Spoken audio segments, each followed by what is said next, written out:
আমার exam complete হয়েছে 10 to 15 day. এই ব্লগটা পোস্ট করতে একটু লেটই হয়ে গেল। আজকে আমাদের বাড়িতে আঁখি এসেছিল, আঁখির সঙ্গে একটু খেলা করছিলাম, কারণ আজকে ওদের দুপুরবেলা আমাদের বাড়িতে ইনভাইট ছিল।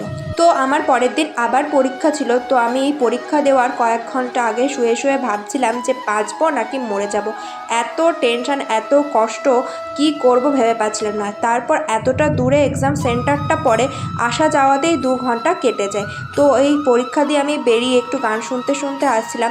আর আজকের পরীক্ষাটা মোটামুটি ভালোই হয়েছিল। তো লাস্ট দিন আমি পরীক্ষা দেওয়া কমপ্লিট করে আবার একটু নিজে নিজেই ঘুরছিলাম, কারণ আমার এক্সাম সবার আগেই কমপ্লিট হয়ে গেছিলো, গডস গ্রেস। আর এক্সামের শেষে ভেবেছিলাম সবাই মিলে আমরা ছবি তুলবো, কিন্তু আমার শরীরটা একদমই ভালো ছিল না এক্সামের কদিন, সেই জন্য আর সবার সঙ্গে ছবি তোলা হয়নি। আমি এক্সাম কমপ্লিট করে বেরিয়ে গেছিলাম। আর সত্যি কথা বলতে আমার নিজের সাথে নিজের সময় কাটাতে মন্দ লাগে না। অনেকে হয়তো একাকিত্বে বোর ফিল করে, কিন্তু আমি একাকিত্বে একদমই বোর ফিল করি না, উল্টে আমার মজা লাগে।